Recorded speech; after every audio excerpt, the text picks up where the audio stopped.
Olá, queridos amados irmãos, graça e paz a cada um de vocês, sejam todos muito bem-vindos e que alegria poder nos encontrar mais uma vez aqui através desse nosso canal do YouTube para juntos meditarmos e refletir a Palavra de Deus. Hoje, nesse dia 31 de julho de 2018, onde estamos vivenciando a 17ª semana do Tempo Comum, a liturgia de hoje propõe para a nossa meditação ao Evangelho de São Mateus, capítulo 13, versículos de 36 a 43, que vai nos narrar o seguinte: Naquele tempo, Jesus deixou as multidões e foi para casa. Seus discípulos aproximaram-se dele e disseram: Explica-nos a parábola do joio. Ele respondeu: Aquele que semeia boa semente é o Filho do Homem. O campo é o mundo. A boa semente são os que pertencem ao reino. O joio são os que pertencem ao maligno. O inimigo que semeou o joio é o diabo. A colheita é o fim dos tempos. Os que cortam trigo são os anjos. Como o joio é retirado e queimado no fogo, assim também acontecerá no fim dos tempos. O Filho do Homem enviará seus anjos e eles retirarão do seu reino toda a causa do pecado e os que praticam o mal. Depois serão jogados na fornalha de fogo, ali haverá choro e ranger de dentes. Então os justos brilharão como o sol no reino de seu Pai. Quem tem ouvidos, ouça. Palavra da salvação. Glória a vós, Senhor. Caríssimos irmãos e irmãs, estamos aí então percorrendo o nosso ano litúrgico. Estamos vivenciando a 17ª semana do Tempo Comum e podemos então ver Jesus agindo no cotidiano, no dia a dia do seu povo. E hoje, Jesus, que vai para casa, ele então se depara com um pedido dos seus discípulos. E que pedido era esse? Que Jesus explicasse a parábola do joio. E aqui então, como nós acabamos de ouvir e fica bem claro para nós quem é quem dentro dessa parábola, porque nós muitas vezes também temos dificuldade em poder compreender a palavra de Deus.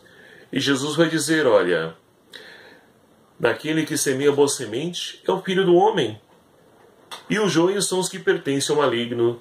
Aqui já podemos então olhar e perceber que nós temos então no mundo a presença do bem e do mal. Isso é fato para nós. E sabemos muito bem que aqueles que então são do bem são os que acolhem a semente semeada por Jesus, a semente que vem de Deus, e por isso pode ser comparados a trigos. Agora, aqueles que andam nas trevas, fazendo coisas obscuras, coisas contrárias aos valores do Evangelho, são aqueles que tido então como o filho do maligno, aqueles que acolhem a proposta do mal.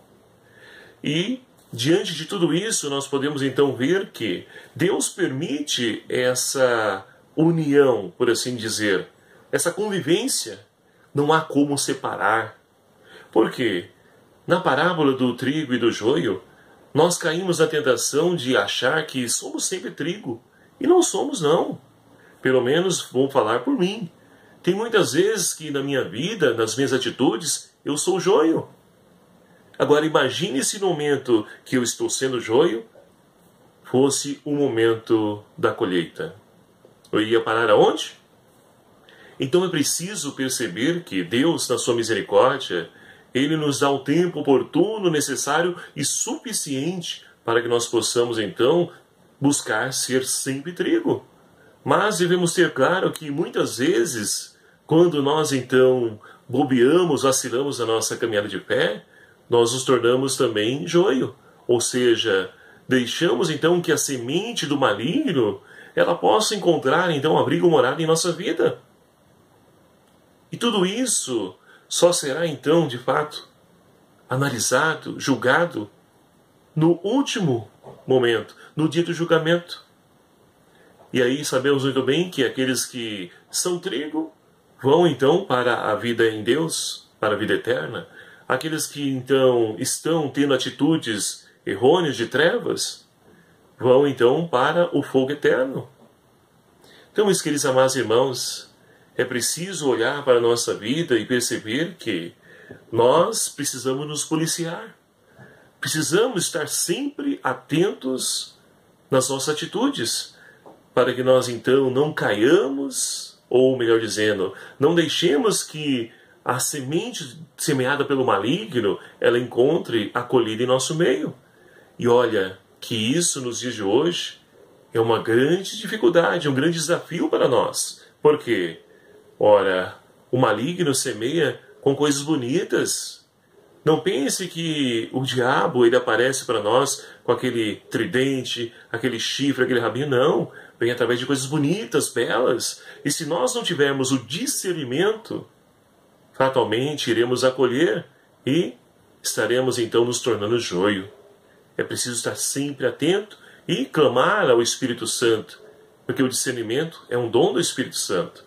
E é o Espírito que então nos ajuda a poder compreender aquilo que é de Deus de fato, aquilo que nos leva à salvação ou aquilo que nos leva à perdição. A primeira leitura de hoje, extraída do livro do profeta Jeremias, ela é interessante para nós. Por quê? Eu não vou aqui tomar ela num todo, mas é uma belíssima oração de súplica de Jeremias. Jeremias não é somente um profeta que faz aquilo como um funcionário, sem sentimentos. Pelo contrário, Jeremias sofre pelo povo que não acolhe aquilo que é a vontade de Deus. E ele eleva uma belíssima oração de súplica ao Senhor. Vai então reconhecer o povo, o pecado do povo, mas que esse mesmo povo foi o povo escolhido, que Deus então retirou lá do Egito, com braço forte, fez atravessar o Mar Vermelho a pé enxuto, que selou com esse povo uma aliança. E Jeremias então vai suplicar a Deus misericórdia. Por quê? O povo está prestes a ser levado escravo, exilado na Babilônia, pela infidelidade de Deus. E muitas vezes na nossa vida nós achamos que as coisas ruins que acontecem é castigo de Deus, e não é. São as nossas escolhas. São aquilo que nós plantamos, nós vamos colher.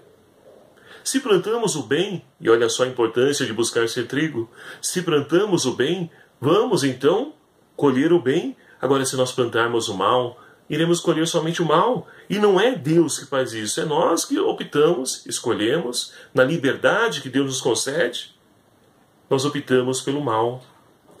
Então é preciso escolher o bem, porque o mal ele vai trazer consequências para a nossa vida. Como dizia, o mal muitas vezes ele vem então ali todo forjado, com coisas belíssimas, mas que no final daquilo, por exemplo, a bebida. Se a pessoa ela não tem ali um autocontrole, domínio de si, ela se torna uma dependente do álcool. E o álcool faz, muitas vezes, leva essa pessoa a ter atitudes de violência, ignorância. Olha só quantas famílias aí, né, que tem pais alcoólatras ou mães, porque hoje em dia também temos muitas mulheres, e a mulher, pelo seu organismo, se torna mais dependente mais fácil ainda. Então, quantas pessoas nós conhecemos que são pessoas boas, mas quando elas então usam do álcool e abusam, né, do álcool, elas se tornam pessoas agressivas, batendo nos filhos, na esposa, no marido, destruindo o seu lar. E olha, no momento, para aquele que tem controle, é uma coisa boa. É uma coisa que não faz mal, desde que você tenha limites. Agora, quando passamos o limite, aí nós vamos ver as consequências que eles trazem para nós. Então, é preciso, de fato, estar sempre atento àquilo que é a vontade de Deus, para que nós possamos, então, praticar sempre. E tudo o que fazemos, que seja para a maior glória de Deus. E por falar nisso, hoje nós celebramos com toda a igreja a memória de Santo Inácio de Loyola, esse grande santo que muito tem a nos ensinar. Vamos ouvir um pouquinho da história da vida de Santo Inácio. Nesse dia em que celebramos a memória deste grande santo, em sua bula de canonização, foi reconhecido como tendo uma alma maior que o mundo. Inácio nasceu em Loyola, lá na Espanha, no ano de 1491 e pertenceu a uma nobre e numerosa família religiosa. Era o mais novo de 12 irmãos, ao ponto de receber com 14 anos a tonsura, mas preferiu a carreira militar e, assim como jovem valente, entregou-se às ambições e às aventuras das armas e também dos amores. Aconteceu que durante a defesa do castelo de Pamplona, Inácio quebrou uma perna. E, precisando então assim ficar paralisado por um tempo, desse mal Deus tirou o bem da sua conversão, já que depois de ler a vida de Jesus e alguns livros da vida dos santos, concluiu: São Francisco fez isso, pois eu tenho de fazer o mesmo. São Domingos, isso, pois eu tenho também de fazer. Realmente ele fez, como os santos o fizeram, e levou muitos a fazerem tudo para a maior glória de Deus, pois pendurou sua espada aos pés da imagem de Nossa Senhora de Monte Serrat, entregou-se à vida eremítica, na qual viveu seus famosos exercícios espirituais, tão conhecido pela Igreja e praticado nos retiros. E logo depois de estudar filosofia e teologia, lançou os fundamentos da Companhia de Jesus, essa que trouxe como fruto para a Igreja o nosso querido Papa Francisco, que é então da Companhia de Jesus, ou seja, ele é um jesuíta. Realmente, então, Santo Inácio, ele fez tudo aquilo para a maior glória de Deus. A instituição de Inácio, iniciada em 1534, era algo novo e também original, além de providencial para os tempos da Contra-Reforma. Ele mesmo esclarece: o fim dessa companhia não é somente ocupar-se com a graça divina da salvação e da perfeição da alma própria, mas com a mesma graça esforçar-se intensamente por ajudar a salvação e perfeição da alma do próximo.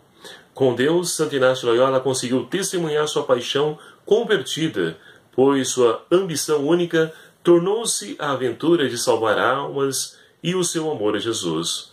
Foi para o céu com 65 anos e lá intercede para que nós façamos o mesmo agora, com todo o coração, com toda a alma, com toda a vontade. Repetia: Santo Inácio de Loyola, rogai por nós.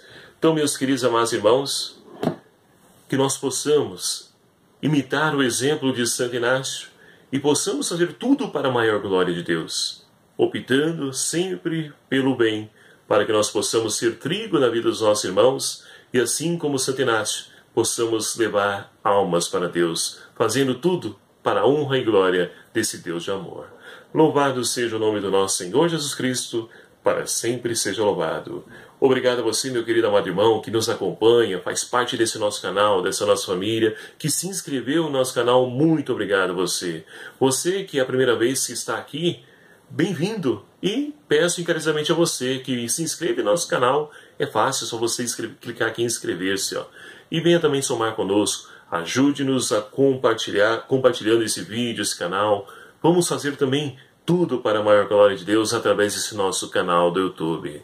O Senhor esteja convosco. Ele está no meio de nós.